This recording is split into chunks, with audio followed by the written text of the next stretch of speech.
ಒಬ್ಬ ವಿದ್ಯಾರ್ಥಿ ಪರೀಕ್ಷೆಯಲ್ಲಿ ಮತ್ತೆ ಮತ್ತೆ ಫೇಲ್ ಆಗುತ್ತಿದ್ದ. ಎಲ್ಲರೂ ಅವನ ಬಗ್ಗೆ ಒಂದೇ ಮಾತು ಹೇಳುತ್ತಿದ್ದರು, ಇವನಿಂದ ಏನೂ ಆಗಲ್ಲ.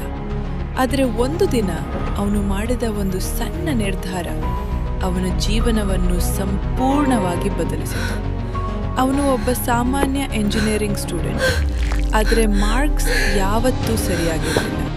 ಪ್ರತಿಯೊಂದು ರಿಸಲ್ಟ್ ದಿನ ಅವನಿಗೆ ನಿರಾಶೆ, ಲಜ್ಜೆ ಮತ್ತು ಕನ್ಫ್ಯೂಷನ್ ಮಾತ್ರ ಸಿಗುತ್ತಿತ್ತು. ಮನೆಯವರು ಕೇಳುವ ಪ್ರಶ್ನೆಗಳು, ಸ್ನೇಹಿತರ ಕಂಪ್ಯಾರಿಸನ್ ಇವೆಲ್ಲವೂ ಸೇರಿ ಅವನ ಕಾನ್ಫಿಡೆನ್ಸ್ ಅನ್ನು ನಿಧಾನವಾಗಿ ಕುಗ್ಗಿಸುತ್ತಿದ್ದವು. ಒಂದು ದಿನ ಅವನು ತನ್ನ ರಿಸಲ್ಟ್ ನೋಡಿದ, ಮತ್ತೆ ಫೇಲ್.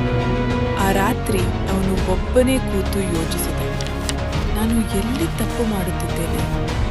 ಅವನು ಗಂಟೆಗಳ ಕಾಲ ಓದುತ್ತಿದ್ದ, ಆದರೆ ಎಕ್ಸಾಮ್ನಲ್ಲಿ ಅದೇ ಮಿಸ್ಟೇಕ್ಸ್ ರಿಪೀಟ್ ಆಗುತ್ತಿದ್ದವು. ಆಗ ಅವನಿಗೊಂದು ರಿಯಲೈಸೇಷನ್ ಆಯಿತು. ಅವನು ಹಾರ್ಡ್ ವರ್ಕ್ ಮಾಡುತ್ತಿದ್ದ, ಆದರೆ ರೈಟ್ ಡಿರೆಕ್ಷನ್ನಲ್ಲಿ. ಅವನು ಮೆಮರೈಸ್ ಮಾಡುತ್ತಿದ್ದ, ಆದರೆ ಕಾನ್ಸೆಪ್ಟನ್ನು ಅರ್ಥ ಮಾಡಿಕೊಳ್ಳುತ್ತಿರಲಿಲ್ಲ. ಆ ದಿನದಿಂದ ಅವನು ತನ್ನ ಅಪ್ರೋಚನ್ನು ಬದಲಿಸಿದ. ಕಡಿಮೆ ಓದಿದ, ಆದರೆ ಡೀಪ್ ಆಗಿ ಅರ್ಥ ಮಾಡಿಕೊಂಡ. ಪ್ರಶ್ನೆಗಳನ್ನು ಕೇವಲ ಕಂಠಪಾಠ ಮಾಡಲಿಲ್ಲ, ಅವುಗಳ ಹಿಂದೆ ಇರುವ ಲಾಜಿಕ್ ಅನ್ನು ಹಿಡಿದು ನಿಧಾನವಾಗಿ ಅವನಿಗೆ ಕ್ಲಾರಿಟಿ ಬರತೊಡಗಿತ್ತು. ಮುಂದಿನ ಎಕ್ಸಾಮ್ನಲ್ಲಿ ಅವನು ಪಾಸ್ ಆದ. ಅಷ್ಟೇ ಅಲ್ಲ, ಅವನ ಮಾರ್ಕ್ಸ್ ಎಲ್ಲರನ್ನೂ ಆಶ್ಚರ್ಯಪಡಿಸಿತು. ಅವನನ್ನು ಕಡಿಮೆ ಅಂದವರು ಈಗ ಕೇಳುತ್ತಿದ್ದರು, ನೀನು ಹೇಗೆ ಮಾಡಿದೆ? ಈ ಕಥೆಯ ಲೆಸನ್ ಏನೆಂದರೆ, ಫೇಲಿಯರ್ ಅಂತಿಮ ಅಲ್ಲ.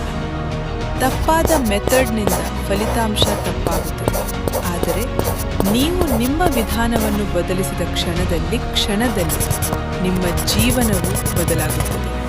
ನೀವು ಫೇಲ್ ಆಗಿಲ್ಲ, ನೀವು ಇನ್ನೂ ಸರಿಯಾದ ದಾರಿಗೆ ಬಂದಿಲ್ಲ ಅಷ್ಟೇ. ಇಂತಹ ಇನ್ಸ್ಪೈರಿಂಗ್ ಸ್ಟೋರೀಸ್ ಬೇಕಾದರೆ ಸಬ್ಸ್ಕ್ರೈಬ್ ಮಾಡಿ ಮತ್ತು ಮುಂದಿನ ವಿಡಿಯೋ ಮಿಸ್ ಮಾಡಬೇಡಿ.